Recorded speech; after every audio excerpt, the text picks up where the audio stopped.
Hi guys, it's Tony from gamesreviews.com. So we're going to be doing a little review for Murder Soul Suspect, which I'm playing on the Xbox One, but it's available for the I think it's PlayStation 4 and the PC as well. Probably other formats. I'll check that out and put that in the description below. If you checked the channel recently, you've just done a little let's play the first 20 minutes or so of the game, which kind of told the story leading up to it, which I'll kind of recap in this one, but you can go and check that out if you want. Basically the story is you play a guy called Ronan, who's this guy here. He basically is a cop, but before all that, he's kind of a bad guy, you know, stealing cars, having fights, you know, not the best of guys growing up. Since that though, it's all changed. He met the love of his life, Julia, in the opening montage. And yeah, it was all going well for him. That was up until old Julia got killed. We're not told how or why at the start, but you'll find out as you progress through the game. But it's all to do with the Bell Killer, who's also talked about in the opening montage on the other video if you want to check it out. It's basically he's done 7 murders, and you as a cop, Ronan, hear the call over the radio that someone thinks they may have spotted him, so you go and investigate. Next thing you know, the old Bell Killer's pushing Ronan out of the top window to his death.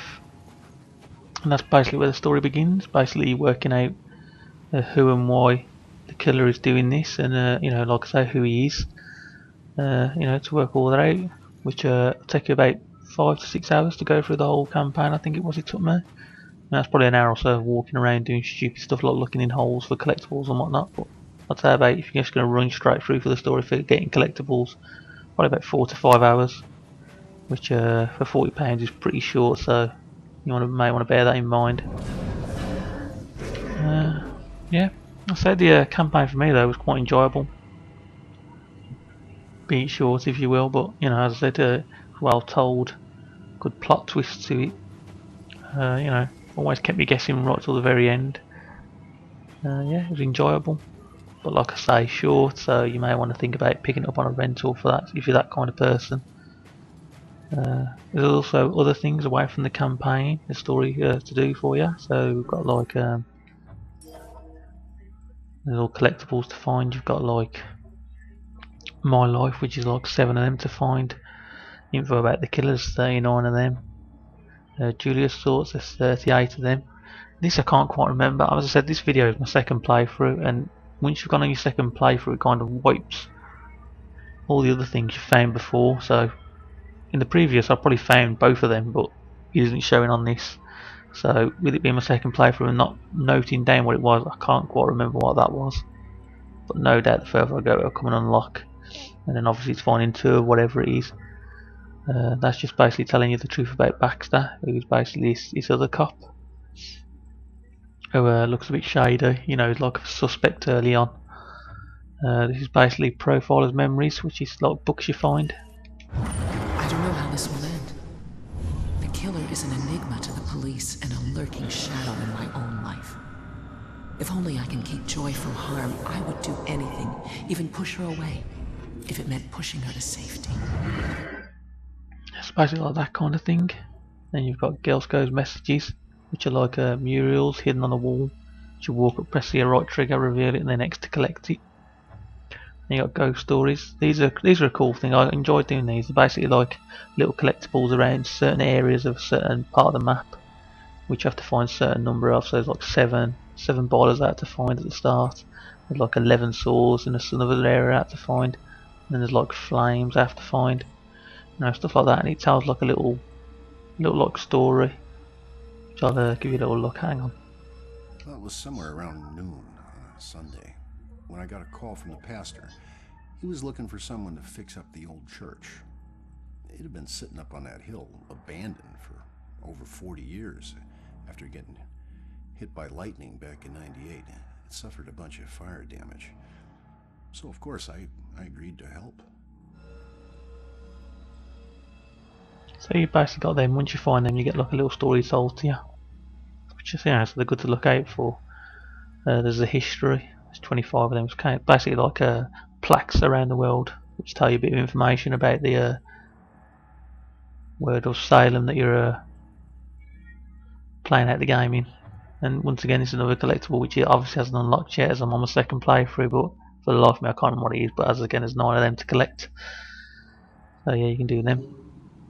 So this is basically the world we're in. This is Salem. It had a kind of an Alan Wake, Silent Hill kind of spooky feel to me. You see like ghostly figures in front of you, just sitting there, not really moving. And these are another like side quest. Like I'm going to do it now. Where am I? This isn't right. I don't even know how I got here. Basically, she's a ghost stuck on Earth, and she wants to go to heaven, but she needs help to find out what happened to her. Basically, if I'd done that, I'd have to talk to her, and there'd be like little things lying around the world. I'd have to pick up 5 clues and tell her how she died, and then off she goes up to heaven. And there's achievements attached to them, so it's worth looking out for them. I want to give you a little look at the world. I mean, I say you're a ghost, so you'd imagine you can walk through everything, but that's not the case. There's like certain areas you can't go through. It's kind of all explained in the opening montage on the other video. Basically, like you can go through certain things, and you can't walk through other stuff. I suppose it's kind of a way to stop just like running straight forward through everything. It works pretty well. There's also, as you play through the campaign, you'll unlock special powers like teleporting and then stuff like that. So there's always something new adding to you. Like I said, the world is kind of weird because I thought when playing this game it'd be full of like scare jumps. You assume like you're a ghost, you're gonna see ghostly figures jumping out of you, making you jump. I think I only jumped a couple of times, but that's because I'm a massive wuss. And there was like a stupid thing like a cat who you can possess in the game at certain parts to go like through vents and stuff. Just jumped on screen, stupid stuff like that. So nothing like major scary. Only for wusses like me who just jump at anything. But I thought it would have been much scarier than what it was. Yeah, I think that's about your lot. I mean, as I said, the campaign 6-7 hours. Collectibles probably had another couple of hours on top of that, so you're looking at what, 9 hours in total. But with the with the collectibles, you're going to need YouTube at hand for all of those to find all that. As I said, one playthrough, it does carry over, but it doesn't in a weird way. They're there, but you still can pick up the second time round, so you don't know if you've got it already or not. And I also had a problem with the glitched achievement on it. I'd collected them all on this second playthrough, but it said I hadn't until this morning when I've come on it now, and it's saying I've unlocked it. So keep an eye on that. Yeah, that's about it. I wouldn't say. I'd probably say I wouldn't buy this for £40. If I'd pay £40 for this, I'd be a bit disappointed with how quick I finished it. For £40 worth of my money, I expect a game to at least give me like a few months of, with a single player game, I'm expecting like say a couple of weeks, worth out of it. Not like I mean, it's took me 5-6 days, but with just a 7-hour campaign, the hardcore people can finish that in a day like that. The collectibles you could fly easily within 2 days. 2 nights plays worth. So I'd say rent it. Give it a rental if you've got a rental place. Give it a rent. Put it on your list for the weekend. Give you something to do. Yeah, I'll probably put it on the site at about a 2.5, something like that. Somewhere around that mark. Like I said, the story was fun to go through. Well told with a few plot twists.